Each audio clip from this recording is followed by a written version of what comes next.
I'm Chris. And I'm Wendy. And welcome to the Toasted Marshmallow Adventures podcast. Today we are at the lounge at the end of the universe in the Artist Lounge, and we have comedian Matthew Broussard with us today. Thank you so much for being here. Thank you for having me. And from looking you up, I see you're also an actor, right? You have an actor, writer. But don't you have a new movie coming out? Yes. Is that here today? Here today. I'm looking forward to seeing that one. We That was fun. watched the trailer today. I didn't know because Tiffany Haddish. Yeah, Tiffany Haddish, Billy Crystal. Yeah, I play Colin Jost. Yep. Yeah, I noticed that. So it's in theaters now. It's in theaters May now. 7th. Yeah. May 7th. Is there any way to stream it, or do you have to Not go yet. to theaters? No, but you'll see it somewhere, I think. But see it in theaters. Go see it in theaters. I haven't been to a theater in so long. The box office. I know. What the heck? I saw the Dragon movie in theaters. That was nice. The girl with the dragon tattoo? No. That was really old. Dragon. They already rebooted How to it. Train Your Dragon? Closer to that. Like something in The Last Dragon. One of those Pixar kind of. Oh, okay. Awkwafina plays the Actually dragon. in a theater, though. Saw it in a theater. Wow. Yeah. It's nice. It's not crowded right now. Yeah. We haven't been in a theater so long for a very long since time. we've been to the movie theater. Do you think it's coming back? You think theaters are coming I back? don't know if it's Idaho says it is. But, Yeah. But like culturally, Yeah, whatever I don't gets it. know. Because I don't you think about it. It's like... I think it was an antiquated thing we're all living with. Like, imagine explaining to the next generation, be like, yeah, you had to go see it on time next to people you didn't know. Yeah. Food was overpriced. And if you missed something, you had to just sit through it. And if you had to pee, you couldn't pause it. Yeah, it was terrible. true. And everyone loves it. Yeah, that's true. I know. I It's do like love flying. the big screen thing. Yeah. That's the thing. It's a little too And the Yeah. fact that you can't rewind it it forces you to be present, which is Yes. probably Yeah. better for our horrible attention spans. But are you talking flying versus Zoom? Zoom. Well, you said it's like flying, so like it's like now it's we like can- being on a plane. Yeah, we can Zoom every. I feel like that changed things too. We can Zoom everything now. Like, do we have to leave our house? I just don't want Zoom to. That's my fear. don't want it I to did all be the a corporate thing. Zoom shows during COVID, Did and you? they're still asking me to do them. So I was like, "Can you do a Zoom show in June?" Like, no, I'm not giving you the Right, why would I don't I want to give do you an that? at-home version. Yeah. No. Yeah. So you I'm would gonna just force see, you to come out. That's the you'd point. see people on the screen, and Yeah, it could honestly go pretty well, and that was the frustrating part. Yeah. You're like, oh no, this is a feasible alternative. you still get the check, right? It was decent money because a lot of corporate shows, they That's just what have we a heard. budget, and that's what I learned about it. It's like there's 3 layers with any budgeting office, and they're like, here's $3,000 you just need to spend. We don't care, just show us a receipt. Not that I would get all that, but they just still. need to spend money for a little hour thing on a Friday. Wow. Just to, it's a morale issue, and they can't exactly measure morale. So just take a wad of money, put a rubber band around it, and throw it against the problem, and Right. hope Maybe that let it solves fix it. Yeah. That's what those corporate shows. The magicians and jugglers make so much money on that kind of stuff, and it's a great way to just compromise your art for cozy living. So Yeah. are you focusing on stand-up, or Yes. you're doing the whole shebang? I love stand-up very much. Yeah. And acting? I audition as much as they let Okay. me. Yeah. But that's I don't have a background in it. That's not your focus. It wasn't my first thing. I love it very much. it's not as instantly rewarding, and I've taken And acting it takes classes and all forever, that. right? Acting To produce or to make a movie. Aren't you just there's it takes so a much lot of people downtime? and a a lot of money. Yeah. Yeah. Isn't Very there a lot of waiting, call times in Sitting your around. trailer? Yeah, but you're sitting there and you're like, well, if we go over time, that's $75 an hour. So don't mind I got sitting around. this. Yeah. really. Yeah, over time, you're like, oh no, we have to wait. Oh no, I have to reset Oh, the this is cameras. terrible. Oh, batteries out. Yeah. Did you start in L.A.? I started in Houston. Oh, okay. And then moved to New York? Moved to LA. Oh, moved And to then L.A. moved to New York, yeah. Wow. Yeah. And did you move to LA for comedy? Yes. Okay, and then Yes. the same thing for New York. Too early. Yeah. New York, my girlfriend got a job there, so. And okay. I always wanted to go to New York. I was just too lazy. LA is so cozy and comfortable, you never leave. So. Oh, yeah. Yeah, you just go on hikes and drink smoothies, and then you're Yeah. like, oh no, 4 years passed. So were you performing a lot in LA when you were there? As much as I could, which Yeah. isn't that much. It's more competitive. It's more competitive than New It's York. a good stage. Yes. Really? Yeah, because there's less Okay. crowds. LA is. New York has a lot of venues. There's a lot of comics, but a lot of venues, a lot of Okay. people go out. People go out in New York City to shows. Versus Yeah. LA. LA, they all want to. They're like, they I'm see you on doing stage. my They're like, I nails. want to be that. I want. Everyone's an actor. Everyone's, at least in Hollywood. So where was your favorite spot in LA? Were you Comedy and Magic Store? Club. I never did okay. a Comedy Store. I mean, I would do spots there, but I wasn't past there. Comedy and Magic Club's just it's maybe the best run club Oh, okay. in the country. Yeah, they really treat comics well. Yeah. You got passed and Yeah, I got in within a year or two of getting there. Someone recommended me. Yeah. It's a room that if you can do clean, they like it more. So Were I you- do. I could. I'm not You- the cleanest guy, but Right. I can just switch it. clean mean no swearing, no gross anything. There's such a sliding scale of clean. It's Okay. honestly Yeah. the truth is if they like you, you get away with more. Okay. Yeah. Yeah. Or if you use big words, they seem to cancel out 4-letter words. Every SAT did. word you use, you get one F-bomb. It's a weird calculus. Nice. I can see the resemblance too to Colin Jost. Yeah. I swear that's why I got it. It wasn't until after the movie wrapped that I saw a picture of him. I was like, oh, that's why they came. Yeah. Oh, that makes so much sense. Thanks, Colin. Yeah, right. We were checking you out on some roast battles Oh, yes. earlier That today was too. How fun. do you like doing those? It's fun. It's fun writing jokes. It's just a fun joke writing So, exercise, and it's when very you- exciting to perform. And when you go in, you know who you're going against, so Yeah. you can like set stuff up. There's a surprising amount of preparation that goes into. Well, I would it used to imagine. take me like 8 hours to write 4 jokes. Now I can do it in probably 4 hours. But Wow. I need a good 4 or 5 hours to really go over everything I want to do and course. research the person and Yeah. so And like Yeah. try and nail them. get the words perfect, get it in the right order, prepare rebuttals, and then hope things happen in the moment. But just playing your best, and then there's so much more looseness in stand up. If you mess up something, you can turn that into a joke. Was a roast battle, you got to get if you gotta be like, boom, boom, yeah, there's a boom. video of me losing to Frank Castillo. I missed one word and We saw that. I did. it all Yeah. fell apart. Yes. Yep. Yeah, you had to armor fell off. re-say it. Yeah, and then man. That's I was like, awesome. dang, Yeah. he's so close. Yeah, too many That's so P's in awesome. one sentence. Yeah. Yeah, it's awesome how it's just boom, boom, boom. Yeah, we're big fans of comedy, and we Huge. love watching the craft and kind of different comedians and the styles and everything like that. So, but I like the roast battles because it's kind of like almost like you're talking shit to your friends a little bit. It's like this. What's it called? The slam dunk. What's the thing they do in the NBA? The what? dunk contest. The dunk contest. Yeah, it's yeah. like Yeah. that where it's Yeah. like, oh, I don't have to build all the little things around stand up. There's so much you have to do in stand up in terms of like setting up your jokes and your act and your persona, where it's just like it's And like a this game of is horse. like- yeah. One joke at a time. And it's just pure joke writing. I like Yeah. that. Are you guys friends afterwards? Usually. It's cool. Yeah, I can't say Okay. I've made enemies with anyone I've roast battled. Oh, nice. Yeah, usually Nice. because it does. If you actually hate the person, then the battle doesn't go that well. If there's actually Yeah. animosity between them, it's not as fun to watch. Right. Yeah, where what's fun is when someone's insulting the person and they're enjoying it too. Yeah, exactly.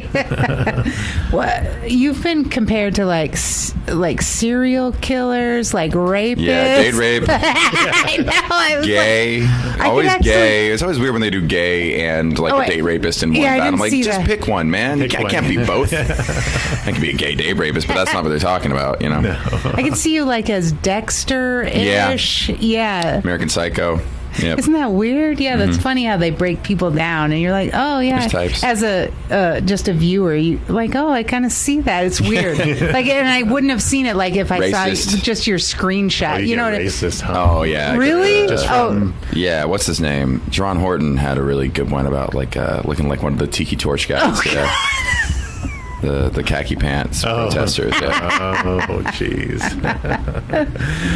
so you've been everywhere. Jimmy Fallon, Comedy Central.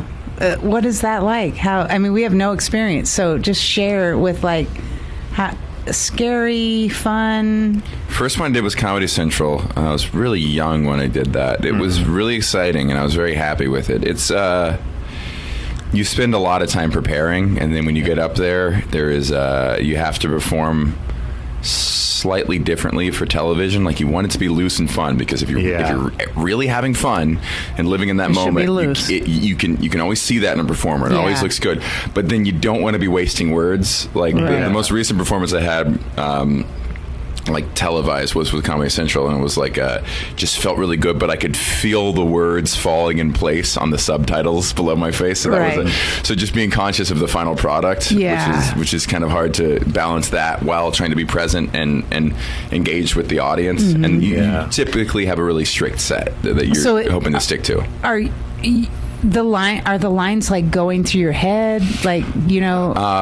Usually by the time you tape something, you know it so well that it comes out like humming along or mumbling along to a song. Like that's usually by the material you've done. You don't have to think too consciously about what's the next joke. It's strange because when you're doing it, you're being conscious of the cameras, the lighting. That's the stuff that's actually kind of going through your head, which is bad. As a performer, you should actually just be present and in the material you're doing, but you're like, oh, but if I stand farther back, the light is better. Yeah. Keep your chin up, hide your double chin. Yeah. Right. Now, when you're getting ready for the special, you're obviously performing those jokes a lot to kind of hone them. Do your jokes ever get old to you? Oh, very much. Right. I had that with Conan, where I was running the set for Conan in 2016, and like I was 3 days out and I was running it everywhere I could, and I suddenly was just like, is this material all bad? Is this a horrible set? Do I hate this? Yeah, do I hate it? Is this the wrong set? You have that, like, there's always a moment just before you go up where you're like, did I pick the wrong 5 minutes? God. Did I pick the wrong material? Should I completely reorder it? No. I completely switched my opening joke on my Fallon set. Oh, but 3 days out from Conan, I just stopped doing that material. I just said, I don't want to say these words until I get on stage. I obviously know how they go. I've been doing them for years. And I just, every other show I did different material. That 3 days later, when I actually did those jokes on Conan, they felt fresher. 3 days is actually a pretty long time to stay away from material you really love or you're really used to doing. Wow. Yeah. So why'd you decide to come to Idaho to the comedy festival? I love Standup New York, the club that put this on. I want to perform in every state, and this is my 43rd or 44th state. So I wanted to perform in Idaho, and I hadn't seen any other opportunities to do so. Yeah. So excited to get here. And then my girlfriend's also in the festival, so that was very easy. Who's your girlfriend? Laura Sogar. Oh, okay, cool. Yeah, and she was booked on it as well, and that's just easier for me. That it's like a date weekend. Oh, it's awesome. Rather than coming trip. back, and owing her time for being out of town on the weekend, we get to do it together. Yes, and, I'm here, babe. Multitasking, yeah. So have you been enjoying your time here? I have. Really pretty city, really cool city. Yeah. Haven't gotten to hike, which bums me out, but just there's a lot of hiking. Very impressed. Very liberal city. Yes, I mean this city. is like a the city. I would say the oasis. city. You go 3 miles in any direction, I'm sure it Not changes. so much. Yeah. Country. Yeah. But really pretty. The people are very nice. Oh, good. Yeah, I really loved it. I'm glad to hear that. I want to come visit when the weather's a little warmer. Oh, last week. Those hills in the distance. Yes. They We call had to like me. 80-degree weather last There's week. trails all the way through those hills. You can actually go up to the ski resort, Bogus Basin, and mountain bike down to town. Yeah. So culturally, do you feel more akin to like a Montana, Wyoming, Dakotas type vibe, or you have some camaraderie with like Oregon, Washington State? Yes. Kind I would of say both. Both, Yeah. I mean, we have the Pacifica, I think is what they call that region. Pacifica. Pacifica is Oregon, Washington, California. So I think we're kind of a mix of all I of think that. so. We have, our mountain people, we have the liberals, we have the more conservative. We have farmers. It's kind of this crazy mix, and then Boise is kind of almost like what Portland is to Oregon, or Austin is to Texas. It's kind of just this liberal Cool being hub. in the middle. Yeah. It's a cool little What do they place. call it? A leaf of kale and a trough full of barbecue sauce. Yes. Austin. Yeah, because we'll get the farmers that are going 50 with their big truck on the freeway, and then Lime scooters. That's I new know. age. I was very shocked to see I that. know. Jake one. Oh yes.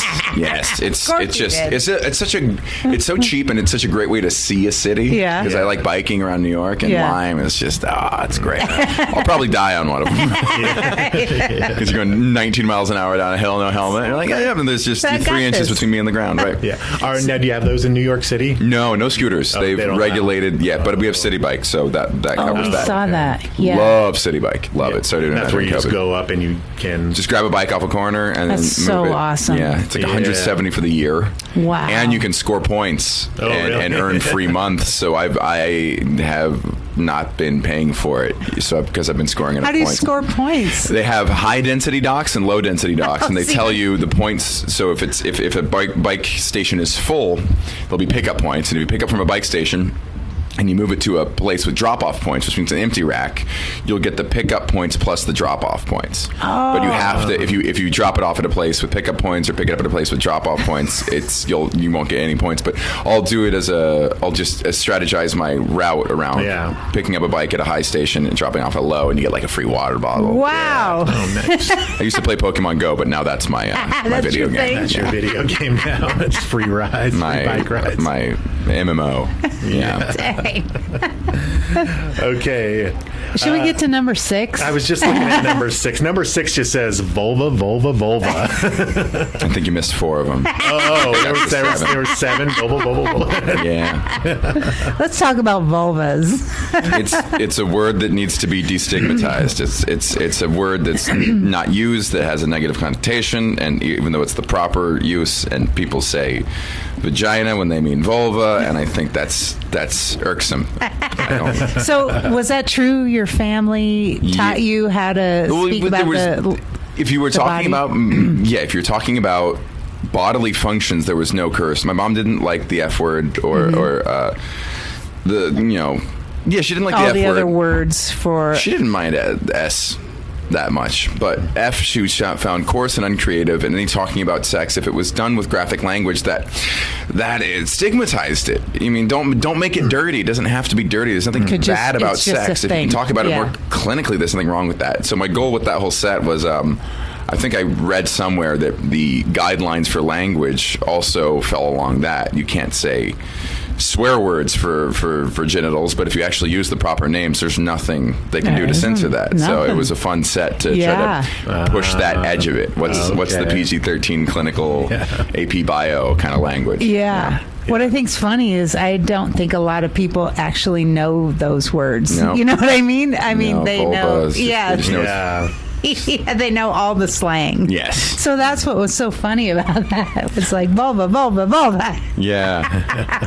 It's like, In the heat of the moment, I was like, I'm saying this on TV. I could probably break the record. Yeah. In my mind, I was like, I usually say the rhythm is vulva, vulva, vulva. I think I say it 4 times normally, but in that, I was like, go for the record. Exactly. Right, yeah. Just go for it. And I got snuck this. in another 3 in my mind because I was just having a lot of fun. And like 7's really funny, and they can't bleep it. So Nope. I think the one rule is you can't talk about insertion. They said if you can't talk about describe the actual. Oh, is that right? Uh-huh. It's a thing. You can't say. Is this a clean podcast? No, it's not. You can't say a penis going into a vagina. can't They say would that. bleep that, but you can say there was a penis and a vagina, and you can say And they, wow. There he is. Huh. or euphemism or metaphor. That was a fun. The whole goal of that set was to skirt all of the Yes. guidelines around sexual language by using The real stuff. using whatever I could. Oh, that's cool. That was fun. How long have you been a comedian for? Next month, 10 years. 10 years. And what made you get started? Just a flyer at an open mic.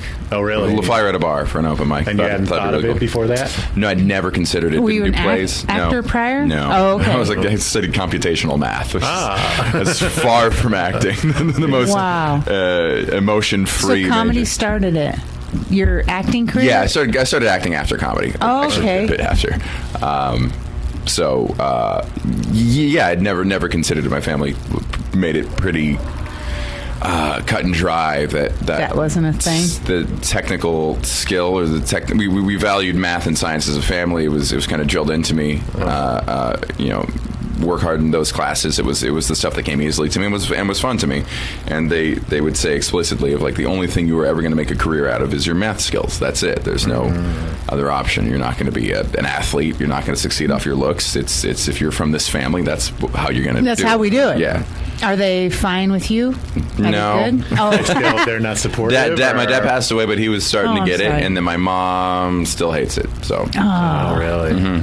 she hates everything. She's a miserable person. Oh, gotcha. Okay. So you saw this flyer and you were just like, "Okay, I can do that," or "I'm giving it a shot." Or There was a kind of a series of events that kind of gave me the idea. I was 23 and had a pretty lame job, didn't pay well, wasn't a ton of hours, but it just got me by. Yeah. And just when the idea snuck into my head that stand-up comedy was a thing that anyone can do at any age with no background. And forever. That's cool. Yeah. That I was just like, it's not too late for this. It's Right. obviously, I've never picked up a guitar. I'm not going to become a musician. Right. It would take too long. I'm not going to be an actor because I didn't go to school for it. But comedy, we're like, the only people, most people start after the age of 22 by just going to a bar every week. And when I realized I can do that, I was like, there's still an escape route from this path that I was forced onto, and that was very motivating, knowing that I could break away from what I had planned of my life. and so do you that love it? led into acting. Acting, I was doing stand-up, and I signed with an agent, and when you sign with an agent, they expect you to audition as well. Oh, They don't okay. really. It's pretty rare to be a comedian who isn't at least trying to act. Right. Even Doug Stanhope was on Louis, so Yeah. That says a lot. even Brian Regan was in top 5. So with every comedian, no matter how much they pretend they don't want to, acting's a sweet gig. Yeah. The But paychecks so are good. competitive, yeah. Yeah. And it draws an audience. That's the thing of like comedy. I would never have made it as an actor, but comedy, when you're a stand-up, the casting directors might know you're stand-up, and they might put you. It increases your chances to be in a project, even though there's much more talented people auditioning, Right. and then that draws people to your stand-up, and it's just Right. a wonderful feedback back. Yes. So how was it working with Billy Crystal? Was that amazing? Amazing. So he took an interest in so we could talk about stand-up, which was exciting because Yeah. he still loves talking about stand-up. I think Yeah. he still has a big place in his heart for it.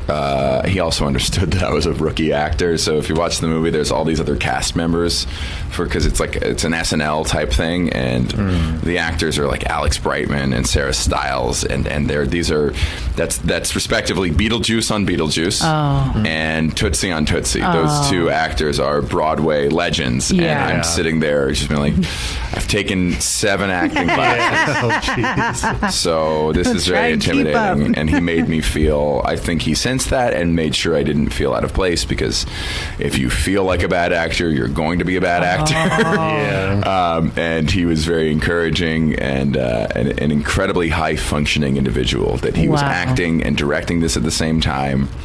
Very good actor. I really enjoyed watching him in the film when I got to see it. His dramatic range is as impressive as his comedic range, and just a sweetheart and everything you'd hope he'd be. And Tiffany Haddish?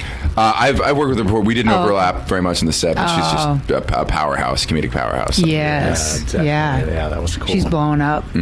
Yeah, she is. I remember her at some pretty crappy shows we did in LA. And then Yeah. And you're boom. like, boom, yeah. Yeah, really. Midnight spots at the Laugh Factory. Yeah, we've been there. Yeah, we've been to the Laugh Factory, Comedy Store. Yes. Yeah, it was fun. What's your favorite Of the two? of the LA?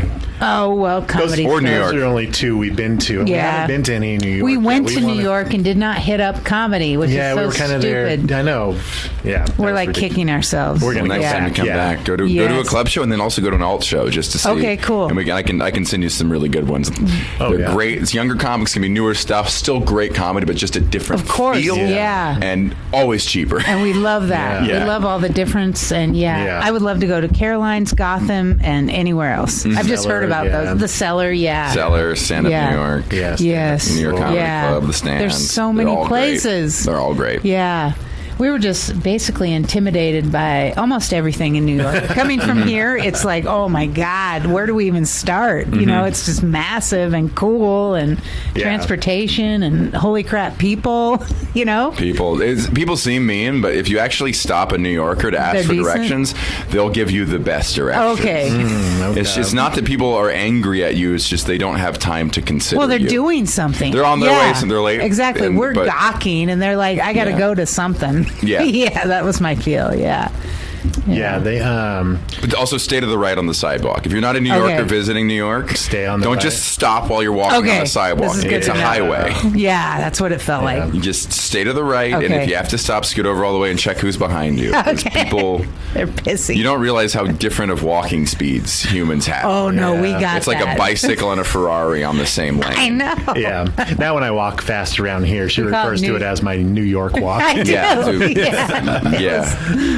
Because we were, the first day we went to New York, we were actually staying in Philadelphia, and we took the Bolt bus there, and we had a shit show of a time getting back because I booked a Greyhound bus ticket back to Philadelphia. they were all late that day. I mean, by hours and hours. And so we got on our phones and booked Amtrak back to Philadelphia. We were body combat instructors, so we had a thing going in at the time, Philadelphia.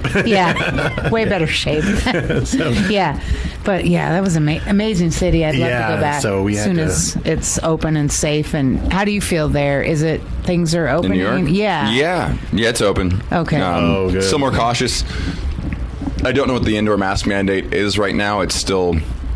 It's also social enforcement in New York, where it's not necessarily rules, but that's what the we've looks. heard. Yeah. Not as bad as California, but yeah. People say things or just look at you like bit. You're doing. They won't say much, but But I mean, I haven't been around as much since it's reopened, but it feels like masks are coming off outside at least. Oh, okay. And businesses are opening. I think full capacity starts very soon. Oh, which nice. is very exciting. Did you do any outdoor shows? Lots of them. Lots of park shows and rooftop shows. And What'd you think? It's really fun because the people who were there really wanted to be there. We're super grateful. Like, thank God you're here. They weren't nitpicking and being like, that was kind of insensitive. They were just like, just talk. We're happy to hear whatever you want to try to do. Respect the whole process. Yeah. Mm-hmm. Was it a good time to try out new material? Oh yeah. It kind of forced me to write because it's your good stuff isn't going to work that well anyway. So why do your best and fail when you can just do mediocre? Yeah. And maybe see get a new idea going. Yeah. Exactly.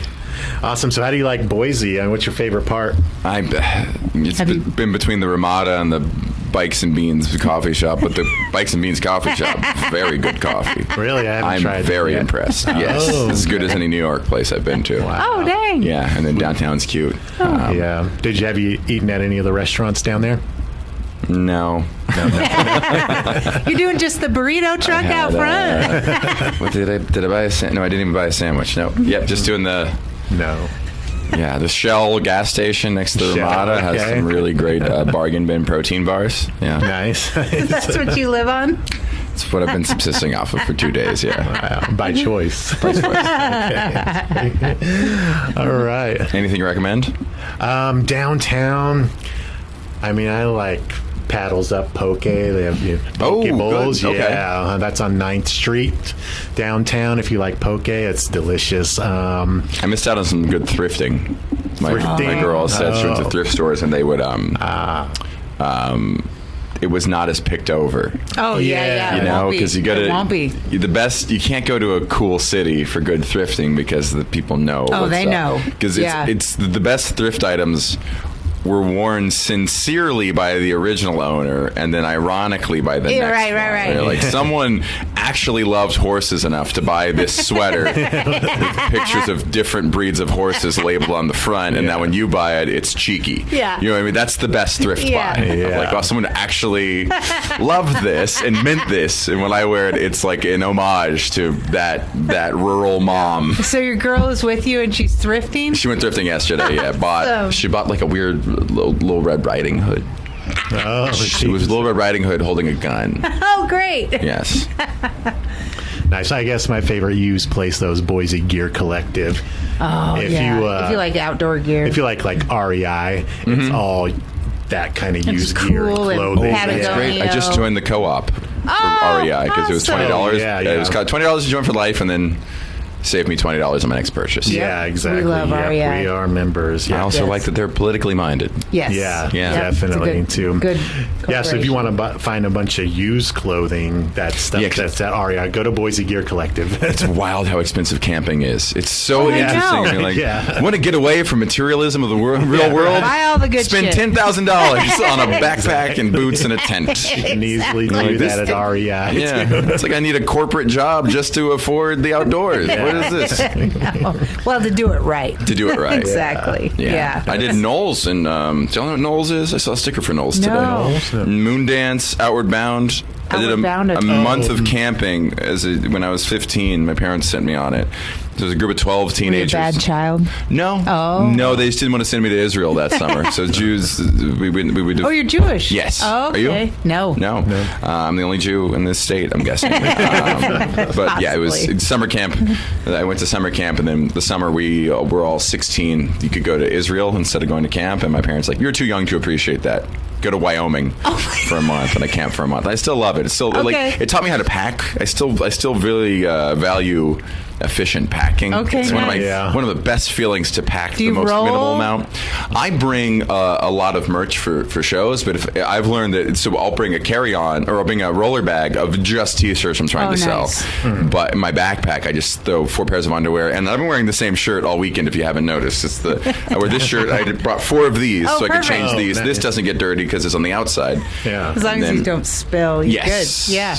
Or I could go thrifting and buy something. Red Riding Hood. That'd be That'll be later tonight. But efficient packing is such a good feeling to use everything you packed. Yeah. Yeah.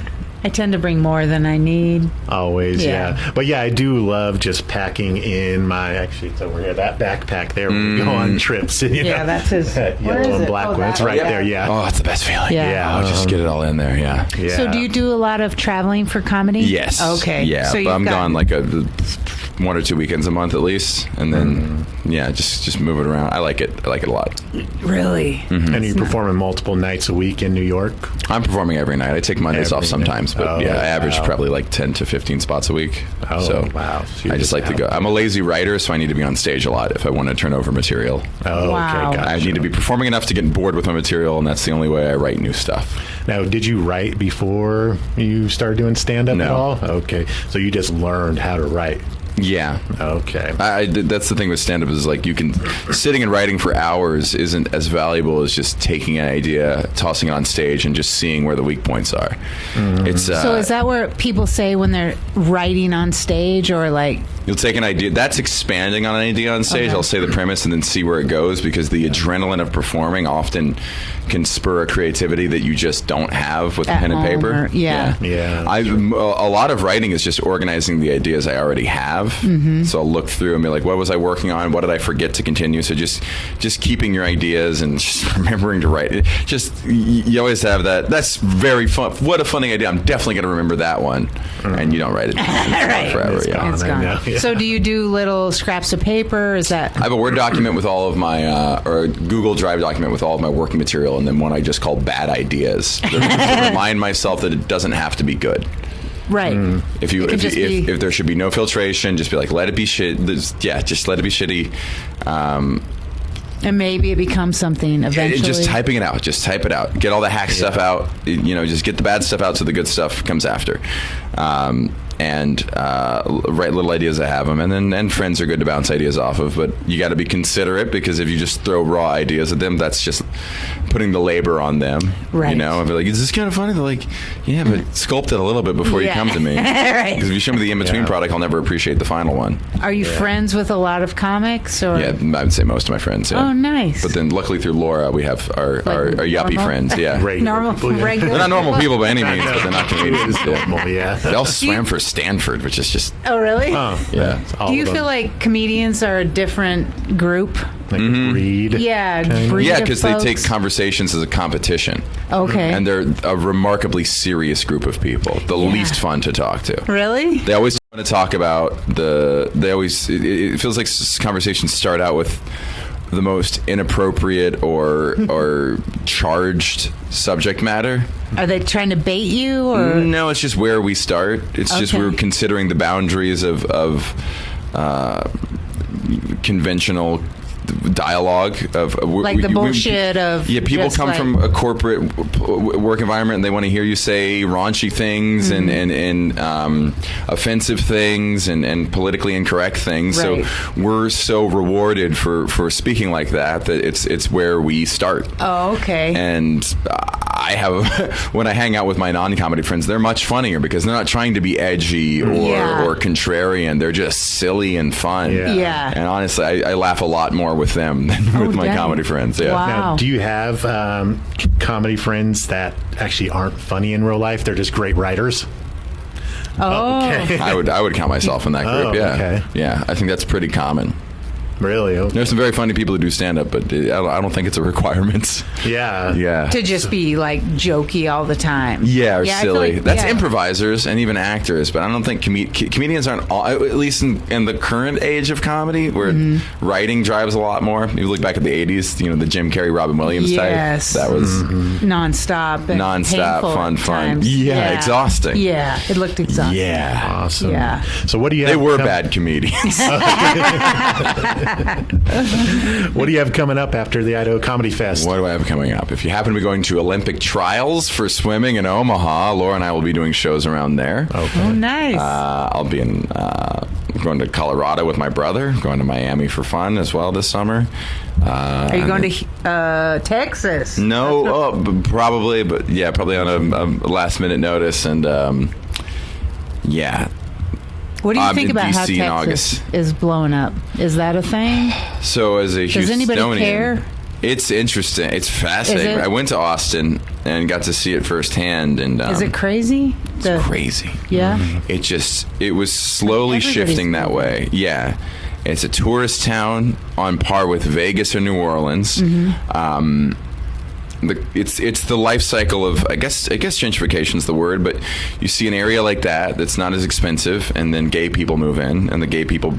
This is, by the way, I forgot who told me this, but this is a stunning observation. Gay people move in because they don't as often have children, so they don't have to worry about the school district. They can just move to an affordable place, and don't have to worry about that kind of thing. And then the gay people, obviously, it was a poor neighborhood before, which likely has more diversity, and then the gay people move in, and the artists move in, and then the hipsters, then the yuppies take over because the yuppies don't have taste, so they want to be around people with taste, so they can feel like they have taste. Right? And then they raise the property value, and then all the artists have to find a new place. And I think Austin's at the very end of that cycle. It's just like San Francisco, exactly what happened in San Francisco, where it's like no one with any real artistic leanings is there because they can't afford it. Right. Yeah. Right. So what do you think about Rogan moving in and starting a comedy club? Would you go? Cool. I've done the Vulcan, which Rogan performs at a lot right now. I did a show with him. It's awesome. It's creating opportunities for comedians. It's it balanced out that city in a way I feel it needed. That city was very much run by alt comics who have their own skills and own flaws, and I like when there's a club alt contention to challenge each other and call out each other's weaknesses. Yes. Yeah. I do really, really root for Houston, though, in this process, because that's where I started. I think it's the third, fourth biggest city in the country. Incredibly diverse, one of the most diverse cities in the country, one of the most educated cities in the country. You have the world's largest medical district. You have NASA. You have the hub of petrochemical engineering for the nation. So I loved performing to such smart, knowledgeable crowds, but also people with real world experience. Right. And I think a lot of the spillover from Austin is going to be into Houston, to San Antonio, and Dallas. And I think we'll see a lot of good comedians and other types of artists coming out of those cities as well. You feel like it's going to be the new LA for comedians? It'll never get to that level because you don't have the film capability. That's true, yeah. But it will globalize comedy in a way that it's long needed, because it was always LA or New York, and I think in terms of what's competing with LA, Atlanta is the next thing, is it? because Really? they re-upped their tax incentives and now have the best tax incentives for film, and have slowly built up the infrastructure, the studios. So people can go there, make a movie. You can live. You can be. I mean, all the Avengers movies are made there. Turner is based there. Turner is TNT, HBO, that's right. TBS, Cartoon Network, AMC. So you have Walking Dead filming there. I know people who make a career as an actor and a voice actor and a comedian living in Atlanta. Wow. And it's a much easier place to live than LA. So I'm really rooting for them as well. I grew up there, but I'm happy to see. I just want to have options. Yeah, of course. Because LA and New York are really a rough place to raise a family, and I hope by the time I want to do that, there's other places I can go. And how do you feel as a comedian about the cancel culture? Does that scare you? Do you change things, or? I don't think it's as big of a threat as a lot of people make it out to be. There are some real cases of people very unfairly having a lot of things taken away from them over very small infractions. But the people complaining about cancel culture are more annoying than actual cancel culture. Correct. And I think it's a small number of people who are actually that outraged. I've turned off my Twitter and can't see my feed anymore. Right. And I'm in front of hundreds of people a week, and I rarely have anyone take issue with the things I say. Right. So we're giving too much power. It's Twitter is just you're giving squeaky wheels a megaphone.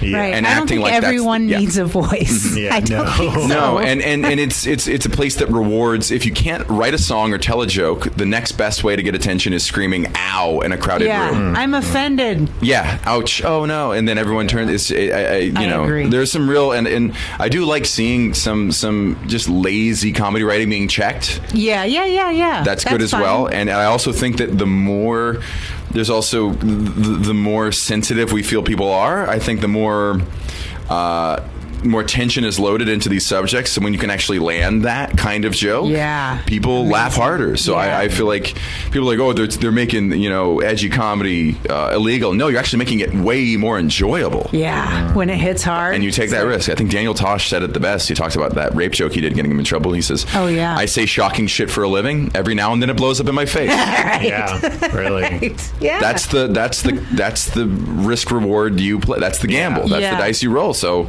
you got to take that L every 1 in 100 times, every 1 in 1,000 times you get in trouble. Yeah. So you don't steer clear from material that might, or do you? No, I don't want to. I want to be. I want to be honest, and I have some. I have some progressive thoughts. I have some conservative thoughts. Yeah. And I'd like to honestly represent both, and I'd also like to filter out both extremes for my audience. Yeah. I don't want horrible like racism deniers on one end, and I don't want people who are looking at the chance to be upset at any possible infraction on the other. Yeah. Yes. I think most of us are in the middle, and when you get off Twitter and when you stay away from 24-hour news, it's you might be happy. Yeah, exactly.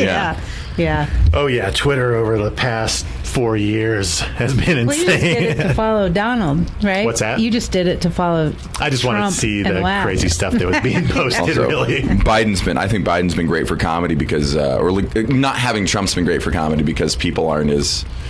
You look at during the Obama administration, you could get away with saying much worse things, and during Trump, he was saying, comedians say horrible things as a joke because it's like here's the thing I don't believe, and it's funny when I say it because you know I don't believe it, but you were just hearing such horrible things out of Trump who meant it, and you're like, now people. It's not even. Yeah. People think I'm being earnest, I think it's messing me up. Yeah. Yeah.